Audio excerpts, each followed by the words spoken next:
Hi guys, please just excuse the way I look. I've just had a very long day. I've been up since around about 5 o'clock today. So it's been a crazy day. But more than anything, I am very, very, very invested in the property Stokvel. I really want to see this thing happen.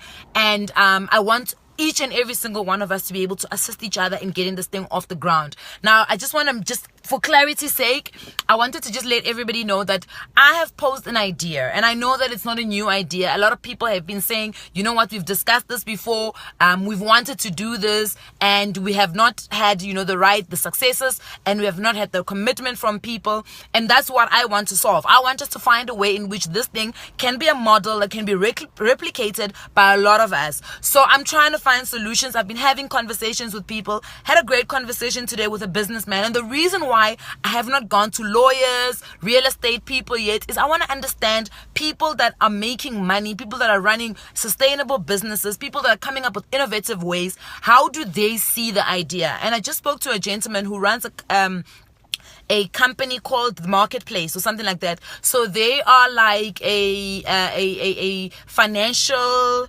not financial, maybe like an enterprise development type of business.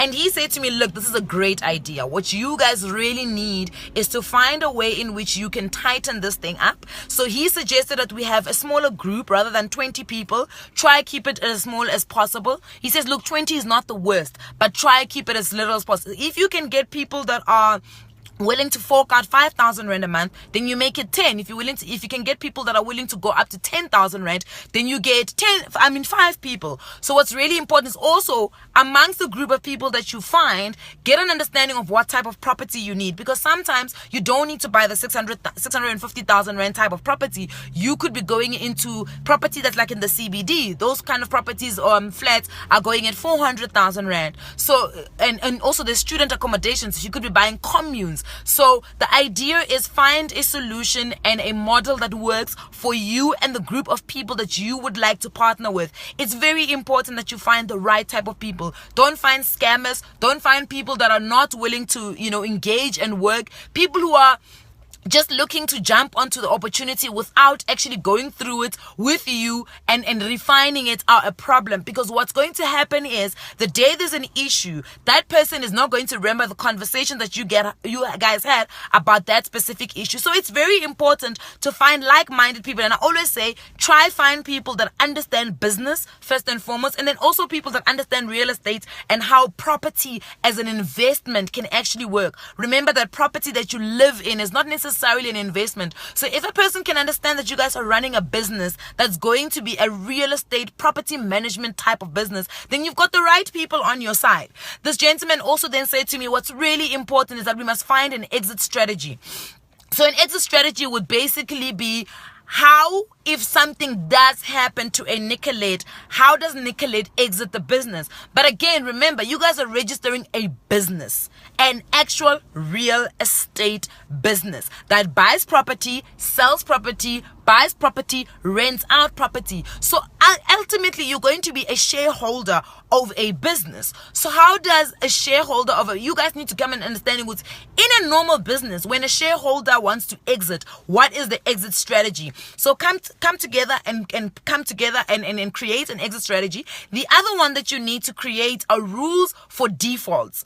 So if Nicolette really can't pay, what is the buyout strategy for her? If let's say I default on 2 payments, what then is the punishment for that? So it's really an investment business that needs to be thoroughly sat down, and you guys go through the how you want it structured. Obviously, you want it to be fair to people. So if I have I've been paying for the past 3 years and I've been paying my 2.5, and then all of a sudden something happens to me, what then? That's why you need to either have a buyout strategy or an exit strategy for that person to be able to get the business still running sustainably.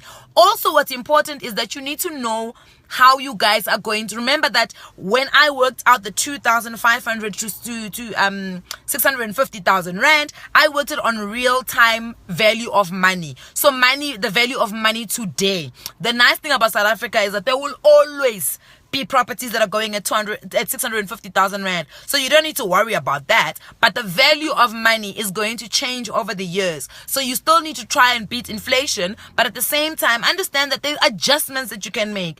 2,500 today, if that's what I can afford today, in the next 10 years, I could be able to afford 5,000 rand a month. So it's very, very important that you keep those things in mind. Hence why I say it's very important that you guys come up with the rules that work for you. Again, find like-minded people who are business-driven, who understand this project, understand what it means, what kind of risk they're putting themselves in, and are willing to go for the long haul. If it means that you guys need to vet each other, get each other's pay slips, get each other's asset lists, you do that, because it's a trust thing that you need to do. Get each other's taxes.